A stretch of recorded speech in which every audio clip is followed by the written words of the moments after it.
VOA Afrique. Bonjour à tous et bienvenue sur ce plateau de Votre Santé, Votre Avenir. Ravi de vous retrouver pour ce rendez-vous hebdomadaire sur VOA Afrique.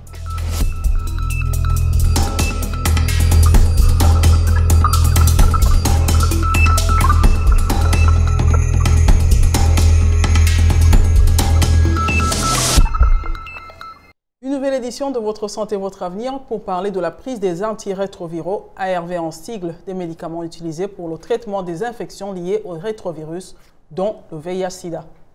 Avec plus de 35 millions de morts à ce jour, le VIH-Sida continue de représenter un problème majeur de santé publique. En 2016, 1 million de personnes sont décédées d'une ou des causes liées au VIH dans le monde. Dans la même année, on comptait environ 36,7 millions de personnes vivant avec le VIH, dont 1,8 million de nouvelles infections. 54% des adultes et 43% des enfants vivant avec le VIH reçoivent actuellement un traitement antirétroviral à vie. Dans cette édition, nous donnons la parole aux spécialistes et aux intervenants dans la lutte contre le VIH-Sida pour nous parler du traitement antirétroviral. Mais avant cela, voyons ce que nos téléspectateurs savent de ce traitement. La question que nous avons posée aux habitants de Kinshasa est de savoir s'ils savent ce que c'est qu'un traitement antirétroviral et combien de temps dure ce traitement. Suivez leurs réponses. Les antirétroviraux, c'est une sorte de molécules que les personnes vivant avec les virus du VIH prennent souvent pour que ça puisse interrompre l'avancement, soit le développement avancé du virus. Les antirétroviraux sont des médicaments, sont des molécules qui empêchent ou qui stoppent l'évolution du VIH. Et ces médicaments, à mon avis, ça se prend jusqu'à la fin de la vie, parce que quand tu arrêtes de prendre ces molécules, c'est-à-dire que tu vas échouer comment vivre, parce qu'il y aura une expansion grave du VIH. Voilà, c'était les réponses de nos téléspectateurs sur les ARV et la durée de ce traitement. Et pour vous qui ne le savez pas, le traitement antirétroviral standard consiste à associer au moins 3 médicaments antirétroviraux pour supprimer au maximum le VIH et arrêter l'évolution de la maladie. Et c'est un traitement à vie. Un traitement donc avec certaines contraintes. Les ARV, tout comme d'autres traitements à vie, exigent une certaine discipline car si les médicaments ne sont pas pris régulièrement et si les doses ne sont pas respectées, le risque est l'apparition plutôt d'une résistance du VIH avec comme conséquence un échec du traitement. Quelle vie mènent les personnes qui sont sous le traitement antirétroviral et quelle est leur satisfaction par rapport à ce traitement? Les réponses avec un patient qui prend ces médicaments. C'est depuis 2006 que j'ai commencé à prendre les antirétroviraux. Comme je ne prenais pas convenablement, je n'avais pas accepté mon statut. Voilà, ce n'est qu'en 2014 que j'ai commencé à prendre très bien mes antirétroviraux. C'est quel type d'antirétroviraux? C'était Diovir. Diovir que je prenais à l'époque, première molécule. Et quand j'ai arrêté, je ne prenais plus, comme je n'acceptais pas.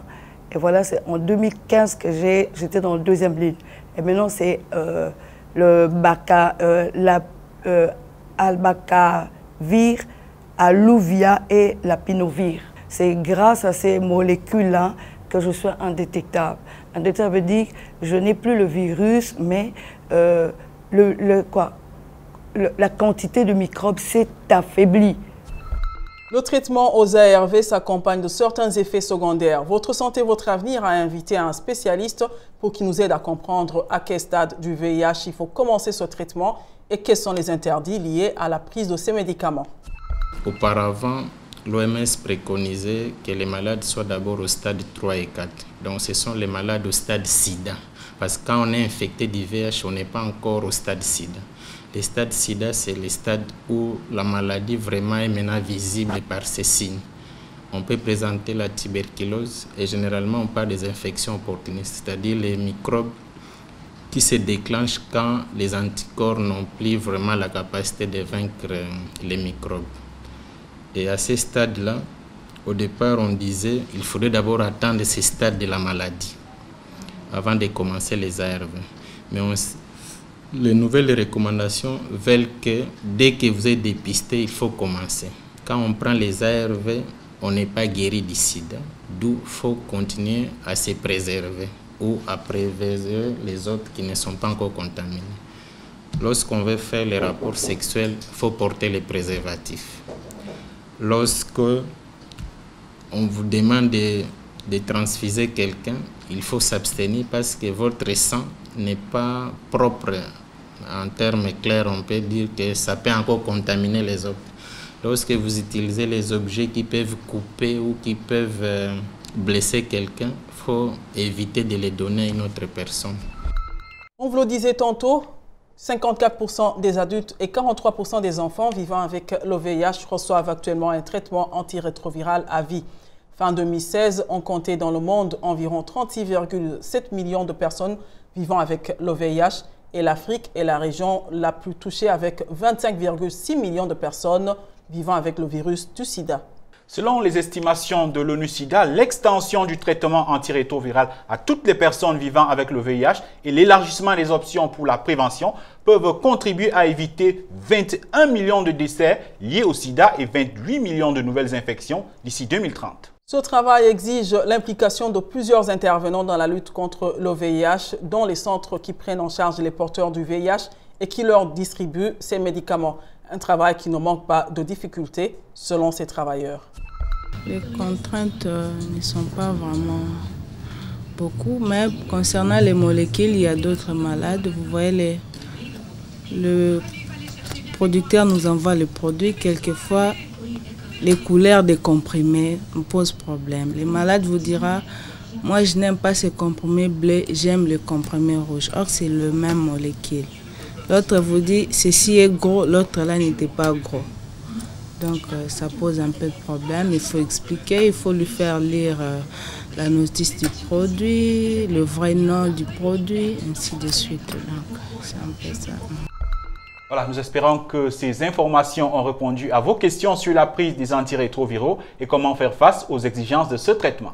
Et à propos de ce sujet, Mohamedou, un des commentaires de nos téléspectateurs sur Facebook, Saliou Mama de Boïkon Bena, a demandé s'il était possible de regrouper certains de ces médicaments ensemble pour faciliter justement leur consommation. Pour votre information, Saliou, la médecine a évolué et aujourd'hui, les porteurs du VIH prennent juste une pilule par jour. D'ailleurs, les spécialistes disent que dans les jours à venir, il y aura une pilule à prendre par mois. Mais cette pilule n'est pas encore commercialisée. Donc, ce sera une avancée remarquable. Tout à fait, une grande avancée. Avant de clôturer ce sujet, ajoutons à l'intention des personnes vivant avec le VIH ces quelques astuces que les spécialistes leur conseillent pour ne pas oublier de prendre des médicaments. Il faut ranger les médicaments toujours à la même place pour ne pas avoir à les chercher. Programmer par exemple une alerte automatique sur son téléphone ou sur son ordinateur. Avoir des médicaments sur soi lorsque l'on n'est pas certain d'être chez soi au moment de la prise quotidienne. Enfin, surveiller son stock de médicaments afin de ne pas tomber à court. À présent, la question du téléspectateur qui nous vient de Claudine Kassembe de la RDC. Elle veut savoir ce qu'il faut faire quand on a été mordu par un serpent. Suivez la réponse à cette question. Lorsqu'on a été mordu par un serpent et qu'on a une confirmation de la morsure et de l'envenimation, il y a des gestes simples qu'il faut pratiquer immédiatement. Le premier geste, c'est déjà que la victime puisse s'allonger parce que les mouvements de la victime accélèrent la propagation du venin dans l'organisme. La deuxième chose sera de laver abondamment avec de l'eau et du savon donc la région mordue et puis désinfecter cette région-là avec un désinfectant. La troisième chose sera donc de mettre un pansement à cet endroit-là et d'immobiliser le membre mordu parce que la mobilisation du membre mordu favorise la propagation du venin et l'objectif c'est vraiment de limiter la propagation du venin dans l'organisme. La quatrième chose sera d'appliquer au niveau de la zone mordue, à savoir du foie, notamment une vessie de glace parce que le foie a cette capacité de soulager la douleur et puis de ralentir la propagation du venin dans l'organisme. Et puis la dernière chose est effectivement de conduire cette personne-là dans une formation sanitaire la plus proche possible. C'est avec cette réponse que prend fin Votre Santé, Votre Avenir, une édition qui était consacrée à la prise des médicaments antirétroviraux. Si vous avez des questions sur ce sujet ou sur d'autres sujets santé, visitez tout simplement notre page Facebook VOA Afrique. Et pour plus d'informations, rendez-vous sur notre site web voafrique.com. Merci d'avoir été au rendez-vous de Votre Santé, Votre Avenir. Au revoir. À la prochaine.